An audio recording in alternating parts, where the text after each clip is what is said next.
Okay, hey guys, this is my second book, called Chains by Lori Hall Sanderson, and I'm going to begin my talk with a quote from the book. It's on the very first page, made by Isabel.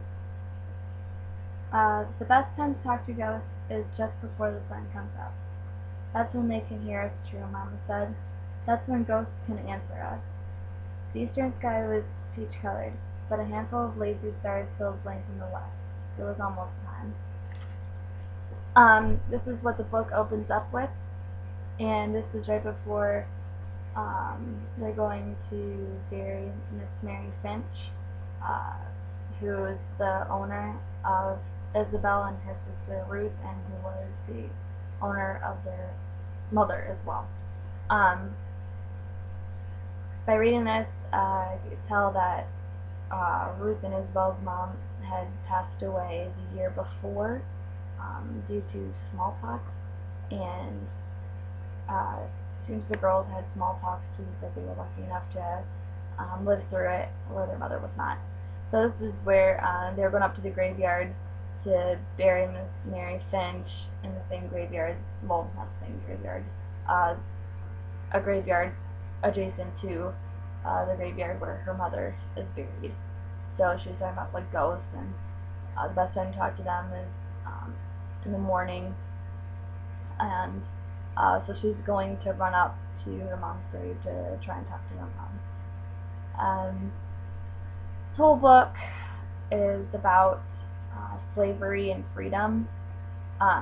Starts off with Isabel and Ruth. Like I said, Isabel's 13. Ruth is her sister.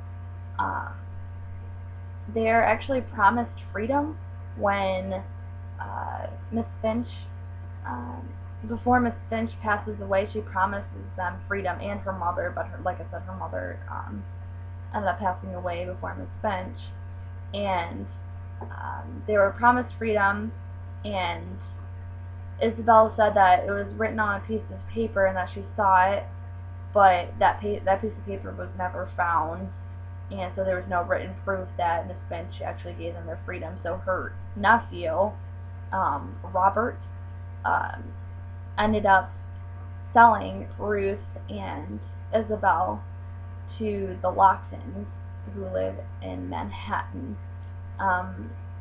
Before they were going to be sold, Isabel had really contemplated like running away and trying to escape, but there was another slave girl there named Jenny, and Jenny talked her out of it, and Isabel sometimes goes back to that and thinks like if that was the right decision for her or not. So she stayed, and her and Ruth were sold, like I said, to the Locktons, and Isabel goes through a lot of abuse from Mrs. Lockton, who herself is abused by Mr. Lockton, so it's just not a really good situation at all. And Locktons, let's see, the Locktons, this is all taking place like during the days leading up to the Revolutionary War, so it's set in the 1700s, and the Locktons belong to the Loyalist party, and it's a fight between the Loyalists and the rebels, or the colonists. And soon enough, Isabel realizes that the Locktons have information that could help the rebels. And since Ruth was given away, was sent away. Since Ruth was sent away, Isabel is like torn between, should she help out the rebels, or should she stay true to her owners, the Loyalists? And eventually there's a slave named Curzon who talks her into helping out the rebels, and they said that if she helps them out, then they'll help her find her sister, and they guarantee her freedom. So she ends up helping them out and spying on her owners.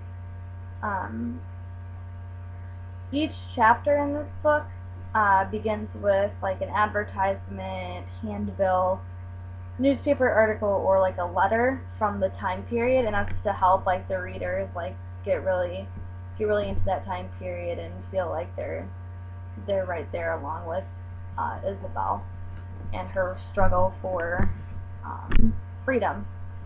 And the book looks at slavery and shows us what it was like in the United States while it was developing, when the United States was first developing. So it's really interesting.